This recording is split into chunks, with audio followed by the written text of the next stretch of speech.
ओल्या काजूचा सीझन सुरू झाला आहे आणि कोळंबीतून ओले काजूगर केले नाहीत असं होईल का? आता त्यासाठी लोखंडी तव्यामध्ये पळीभर तेलावर बारीक चिरलेला कांदा आणि टोमॅटो छान हलका गुलाबी होईस्तोवर परतून घ्यायचा आहे. या काजू कोळंबीमध्ये कैरी असेल तर मग अजून काय हवं बरं. कांदा आणि टोमॅटो छान हलका गुलाबी रंगावर परतून झाल्यावर त्यामध्ये हिरवं वाटण घालायचं आहे, मालवणी मसाला आणि हळद घालायची. सगळं व्यवस्थित असं परतून घ्यायचं आहे. अगदी जरासा पाण्याचा हबका मारायचा आहे म्हणजे मसाले खाली करपणार नाही. पुन्हा सगळं व्यवस्थित हलवून घ्यायचं आहे आणि त्यामध्ये ओले काजूगर, कोलंबी आणि कैरी घालायची. हलक्या हाताने सगळं व्यवस्थित परतून घेऊन चवीप्रमाणे मीठ घालायचं आहे.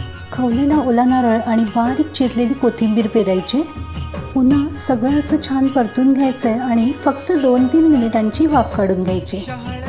अगदी झटकीपट आपलं ओल्या काजूचं कोळंबी आणि कैरी घालून केलेलं सुक्कं तयार.